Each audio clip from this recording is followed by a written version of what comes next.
Hello guys, how are you today? Bom, semana passada eu encerrei com vocês com a aula bem longa, bastante detalhada, o tópico Personal Information and Routine.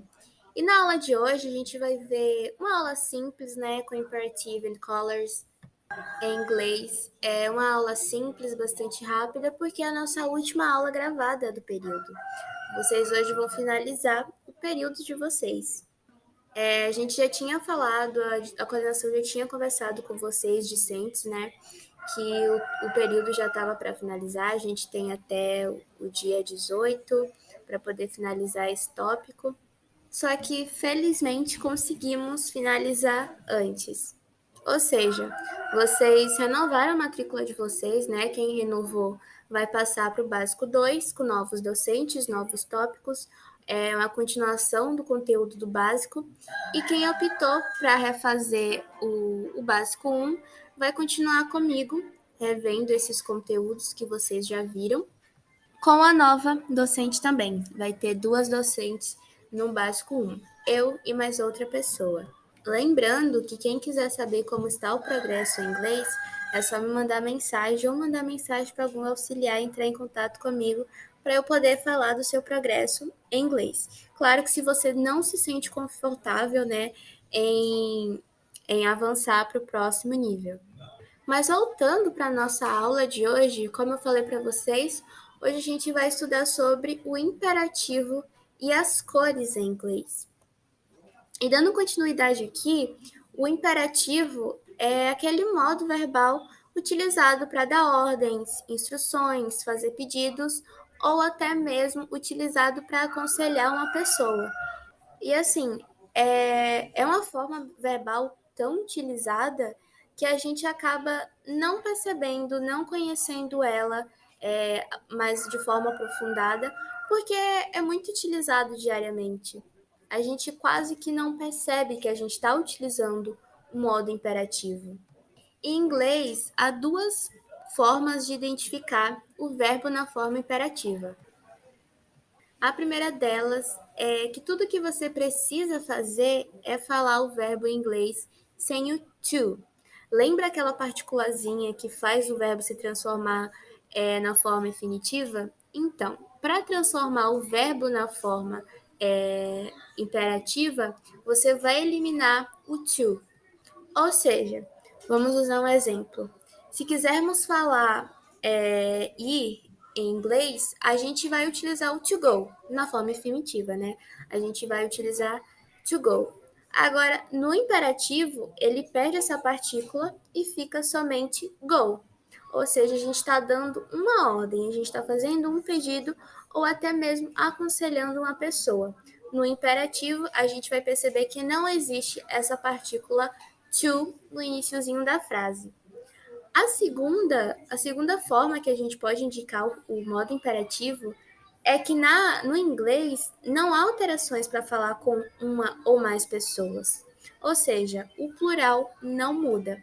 Nada nesse caso, né? A gente utiliza o imperativo do mesmo jeito para falarmos com uma pessoa ou com várias pessoas.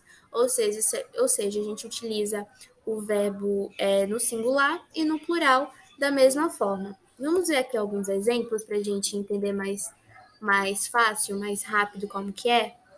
Nós temos aqui go fast, vá rápido, eat the salad, coma a salada, close the door, feche a porta, help me ajude, clean up your bedroom, limpe seu quarto, open your book to page 20, abra seu livro na página 20. Então, repare que a maioria todas estão indicando uma ordem, né? Ou fazendo um pedido. E reparem que eu grifei o iniciozinho dela para vocês perceberem que só está sendo utilizado o verbo sem a partícula to. Ou seja, se vocês utilizam o verbo acompanhado de to, ele vai estar na forma infinitiva. Né? Agora, se você quer dar uma ordem, você quer fazer um pedido, você quer fazer um conselho, você retira essa partícula to e transforma a frase no modo imperativo, tá? E a gente vai ver aqui que o modo imperativo é um jeito bem direto de falar o que é que a gente deseja, né? O que é que a gente quer.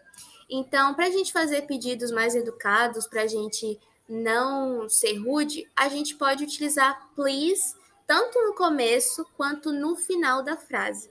Por exemplo, please call my mom, por favor, ligue para minha mãe. Please do this for me, por favor, faça isso por mim.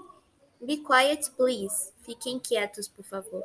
Então, percebam que se vocês não quiserem soar de uma forma muito rude, vocês quiserem falar de uma forma mais educada, né, para não soar rude, vocês podem utilizar a palavra please, que basicamente significa por favor. Então, deixa eu botar para vocês, deixa eu mostrar que, por exemplo, se a gente quisesse aqui falar de uma forma mais educada, né, para não soar rude, para uma pessoa não entender de forma ignorante, podemos dizer assim, a gente poderia adicionar tanto no início da frase, tanto no finalzinho dela, a palavra please. Então, por exemplo, se a gente quisesse falar assim, go fast, please, vá rápido, por favor.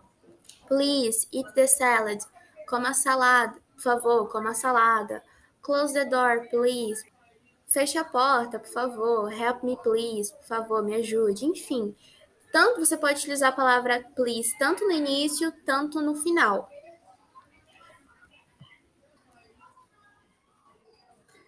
Agora, voltando para a gramática, né, do modo imperativo, a gente vai ver que nas frases negativas também não é algo muito difícil.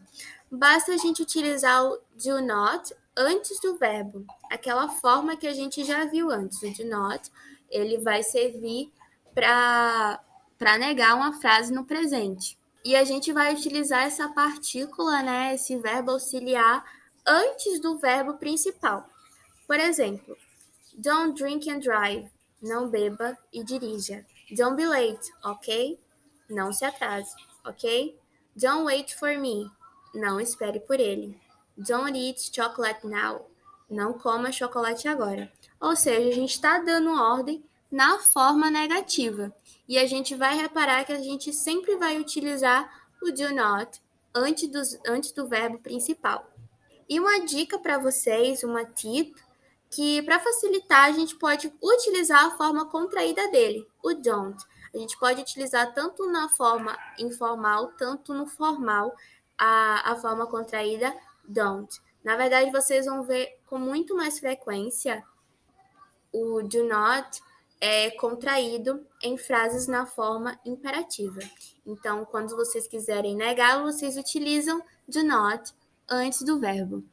E é basicamente esse modo imperativo, esse é o modo imperativo que a gente utiliza muitas vezes para dar instruções, para dar ordens, para pedir um favor a alguém. É uma forma gramatical, né? O modo imperativo bastante simples, não é muito complicado. No português a gente vê bastante e no inglês é bastante simples também a utilização dele.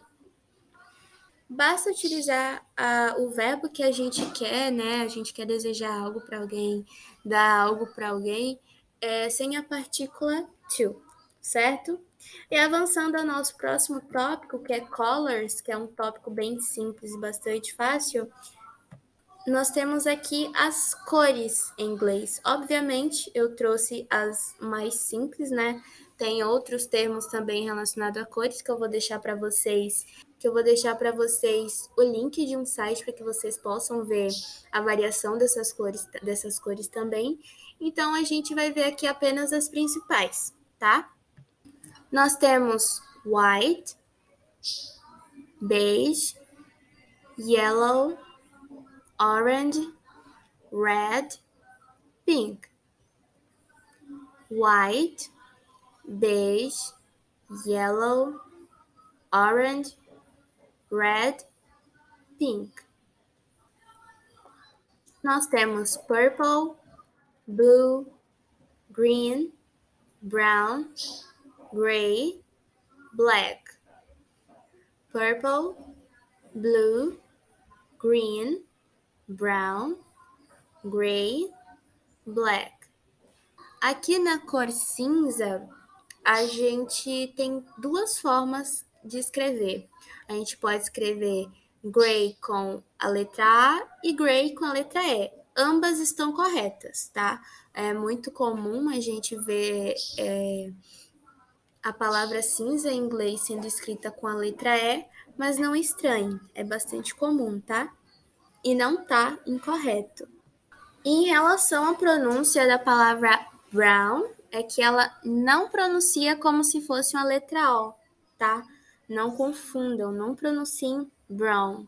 É brown, como se tivesse a letra A ali no lugar do O. Então, nós temos purple, blue, green, brown, gray e black. Uma observação relacionada às cores é que elas não são alteradas pelo gênero do substantivo que vão acompanhar elas. Até porque, como eu já falei para vocês lá no início, né, que eu expliquei sobre os substantivos, em inglês elas não sofrem mudanças de gênero. Por exemplo, the dog is black. O cachorro é preto. The pen is purple. A caneta é roxa. Então, reparem que, apesar de as palavras dog e pen terem gêneros diferentes quando traduzidas para o português, as cores não são alteradas de forma alguma quando inseridas em diferentes frases. Ou seja, independente do gênero do substantivo que vai vir acompanhado, elas não vão sofrer alteração na sua escrita, na sua fala. Elas vão continuar sendo a mesma. E continuando, né, agora com shades, né, o tom das cores, a gente vai adicionar light ou dark antes de cada cor, indicando, né, se ela é clara ou escura. Lembrando que a gente utiliza light para indicar que é clara, né, e dark que ela é escura. E para ficar mais fácil de vocês identificarem qual é a diferença entre light ou dark, é que light tem relação com uma luz, ou seja, a gente consegue ver. Se a gente consegue ver uma coisa com mais facilidade, é uma coisa clara. Agora, se uma coisa ela é escura, né, ela não tem cor, ela vai ser dark. Então, utilizem esse métodozinho aí, essa dica para diferenciar de forma mais fácil a diferença entre light ou dark. Lembrando que a gente vai adicionar light ou dark antes de cada cor. E além de dark e light, a gente também tem pastel ou metallic. Então, aqui nos nossos exemplos, a gente tem light blue, dark red, pastel pink, metallic orange, neon yellow. Então, percebam que sempre são utilizadas essas palavras antes de cada cor respectiva, tá? Eu vou colocar indicações de músicas. Não é muito difícil relacionar essas cores, né? Claro que tem uma variação de cores, azul claro, vermelho claro, rosa escuro, que eu vou colocar para vocês um sitezinho com todas essas variações, ou quase todas, né? E eu vou finalizando essa aula por hoje. Foi uma aula rápida, como eu falei para vocês, bastante simples, que não vai ter atividade para finalizar o nosso tópico e o nosso período. E eu venho dizer aqui que muito obrigada por vocês assistirem essa aula e que qualquer dúvida vocês podem mandar mensagem para mim ou para alguma auxiliar. Creio eu que antes da gente encerrar de fato o período, eu vou gravar uma aula de plantão de dúvidas, né? Para tirar as dúvidas. E a gente ainda vai ter um encontro online para poder melhor se despedir de vocês, para a gente bater um papo aí sobre como que vocês, como foi a experiência de vocês no curso. Enfim, thank you. Bye. See you next class.